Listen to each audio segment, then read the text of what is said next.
السلام علیکم میاں کنجوس۔ جب گیدڑ کی شامت آتی ہے تو وہ شہر کا رخ کرتا ہے، مگر جب میاں کنجوس کی شامت آئی تو ان کی بیوی نے ان سے آموں کی فرمائش کر دی۔ میاں کنجوس کا اصل نام حامد خان تھا، مگر محلے کا ہر چھوٹا بڑا کنجوسی کی وجہ سے ان کو میاں کنجوس کہتا تھا۔ خیر، میاں کنجوس نے فرمائش سن لی، پھر بہت ہمت کر کے اپنے صندوق میں سے کچھ پیسے نکال لے اور بہت شان سے اپنی جیب میں رکھ کر بازار کا رخ کیا۔ سب سے پہلے ایک آم والے کے پاس پہنچا اور دام معلوم کیا تو پتہ چلا 150 روپیہ کلو۔ یہ سنتے ہی میاں کنجوس کانوں کو ہاتھ لگاتے ہوئے بولے، ارے بھیا، اتنے مہنگے کچھ تو کم کرو۔ یہ سن کر آم والے نے جواب دیا، اس سے سستے لینے ہیں تو آگے جاؤ۔ میاں کنجوس فوراً آگے ہو لیے۔ آگے چل کر دام دریافت کرنے پر معلوم ہوا کہ آم 150 روپیہ کلو ہی ہیں۔ دام سن کر کنجوس میاں برا سامنا بنا کر اس سے بولے، خدا کا خوف کرو، اتنے مہنگے آم بیچتے ہو، اتنا عمدہ مال سستا نہیں ملے گا۔ آم والے نے کہا۔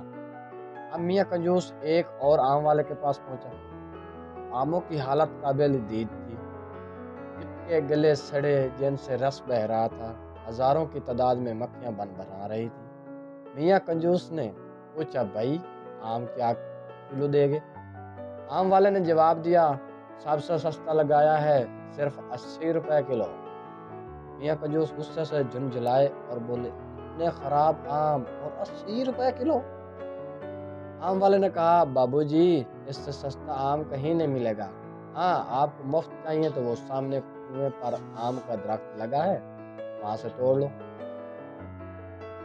یہ سن کر میاں کنجوس بہت خوش ہوئے اور بھاگے بھاگے جا کر کنویں پر چڑھ گئے اور اچھل اچھل کر آم توڑنے لگے۔ اچانک ان کا پیر پھسل گیا اور میاں کنجوس کنویں میں جا گرے۔ وہ تو خیر ہوئی کہ کنواں خشک تھا، مگر کنجوس گرتے ہی اٹھ کھڑے ہوئے اور کپڑے جھاڑ کر کنویں میں پڑے ہوئے آم اٹھا کر جھولی میں بھرنے لگے، مگر جب اوپر نظر اٹھائی تو بہت پریشان ہوئے کہ اب کنویں سے کس طرح نکلا جائے۔ یہ خیال آتے ہی میاں کنجوس لگے چیخنے چلانے۔ اسی وقت ادھر سے ایک گھوڑا گاڑی والا گزرا۔ اس نے جب یہ آوازیں سنی اور میاں کنجوس کو کنویں میں دیکھا تو اس سے رحم آ گیا۔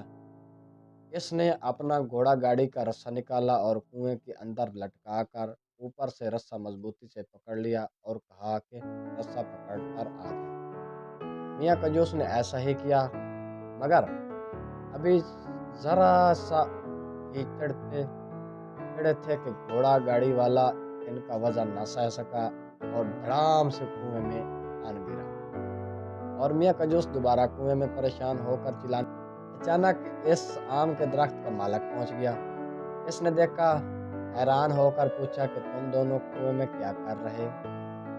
اب میاں کنجوس نے تمام بات اس آموں کے مالک کو بتائی۔ مالک نے کہا، اگر آپ مجھے 200 روپے دیں تو میں آپ کو نکال دوں گا۔ یہ سن کر میاں کنجوس نے چاروں نے چار وعدہ کر لیا اور جب دونوں کو مالک نے بہہ نکالا تو میاں کنجوس نے مجبوراً 200 کے نوٹ مالک کو دیے اور مالیات گھر آ گئے۔